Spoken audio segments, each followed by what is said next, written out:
Jadi mohon maaf kalau translasi saya salah ya. Jadi saya tuh merasa bahwa saya sangat-sangat berbahaya ketika ada orang-orang yang mereka itu tidak mengerti ketika mereka membaca teks-teks suci atau membaca kitab suci di dalam bahasa aslinya. Jadi misalnya contoh ya, kalau orang-orang muslim tentunya pasti mereka dalam Al-Quran mereka kan pasti ada bahasa Arab di situ ya. Dan saya rasa ini khusus bagi orang-orang muslim ya. Kritik ini adalah khusus bagi orang-orang muslim. Dan sekali lagi, jangan berasumsi dulu teman-teman sekalian, kita tidak boleh jadi orang-orang yang anti kritik. Bahkan kritik ini menjadi sangat penting bagi kita untuk kita tuh bisa berkembang, karena kita jadi tahu seperti apa orang-orang tuh menganggap atau memandang kita. Nah, jadi dia katakan bahwa saya berbahaya banget kalau ada orang baca kitab suci dalam bahasa aslinya tapi mereka tuh nggak ngerti gitu maksudnya.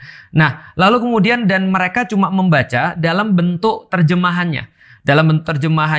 Dan menurut Cinta Laura ini, ketika orang-orang itu membaca kitab yang ditulis sekitar 200-an tahun yang lalu, 1400 tahun yang lalu, atau bahkan 3000 tahun yang lalu seperti Alkitab, walaupun Alkitab kan nggak ada bahasa aslinya ya. Lalu kemudian ketika mereka membaca itu, mereka tidak tahu atau mereka tidak sadar bahwasanya di situ ada modifikasi-modifikasi yang mungkin terjadi setelah berlangsungnya beberapa waktu itu. Di sini saya mengatakan bahwa saya sepakat banget.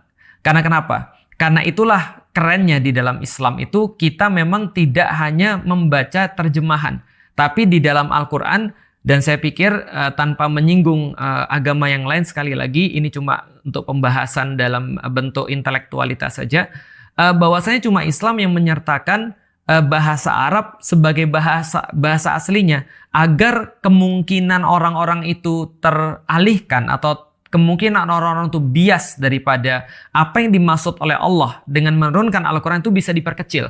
Minimal itu lebih kecil kemungkinannya daripada ketika kita tidak menampilkan bahasa aslinya. Misal, kalau misalnya saya pernah baca di dalam Al-Quran, ketika Allah membahas tentang setan itu kemudian tidak mau sujud gitu kan ya. Fasajadu illa iblis aba wastakbar wa kana minal kafirin.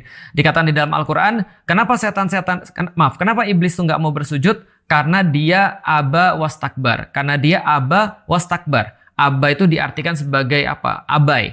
Wastakbar itu diartikan sebagai sombong. Dan wakana minal kafirin. Dan saya pernah baca itu terjemahan wakana minal kafirin, terjemahnya begini. Dan iblis itu termasuk orang-orang yang kafir. Nah, ini kan terjemahan yang salah.